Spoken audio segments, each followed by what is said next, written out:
Сегодня очередной выпуск самых актуальных и чрезвычайных новостей о антикоррупционном комитете и его работе за последнюю неделю. В Организации по борьбе с преступностью и коррупцией во главе с Никитой Михалковым появился новый сотрудник, известный советский и российский актер Андрей Смоляков, хорошо известный широкому зрителю по сериалу «Мосгаз». Андрей Игоревич будет заниматься самыми опасными антикоррупционными проверками. 65-летний артист уже приступил к своим обязанностям. Известным актерам Олегу Меньшикову и Сергею Гармашу отказали о вступлении в антикоррупционный комитет без объяснения причины. Сегодня утром в Москве на семью члена комитета Яны Поплавской было совершено нападение. Яна Евгеньевна вместе со своим супругом на парковке находились в машине, когда неизвестные преступники разбили стекла автосалона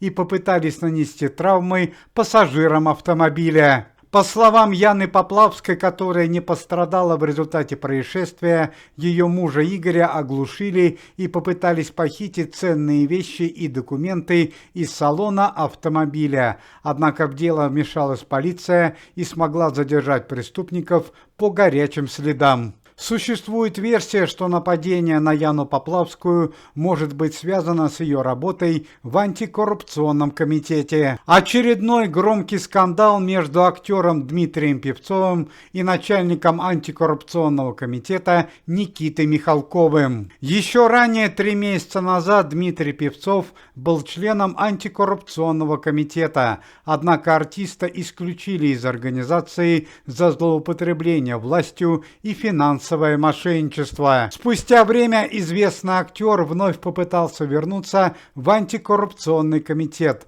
однако на этот раз все обернулось еще большим скандалом. Глава комитета Никита Сергеевич Михалков пригрозил Дмитрию Певцову арестом, и известного артиста с позором выгнали из организации. Хозяев Крокус Сити Холл, семью Агаларовых, в полном составе по приказу Верховного Главнокомандующего выпустили из следственного изолятора города Москвы. Высшие эшелоны власти решили и постановили, что семья Агаларовых не заслуживает возбуждения уголовного дела и должна будет выплатить только материальный ущерб жертвам трагедии. К слову сказать, что еще 2 недели назад, благодаря усилиям антикоррупционного комитета и лично Никиты Михалкова, семья Агаларовых была взята под арест. Однако высшие эшелоны власти решили иначе, и семья Агаларовых оказалась на свободе. Очень приятная новость. Пресс-служба антикоррупционного комитета сообщает о значительном улучшении здоровья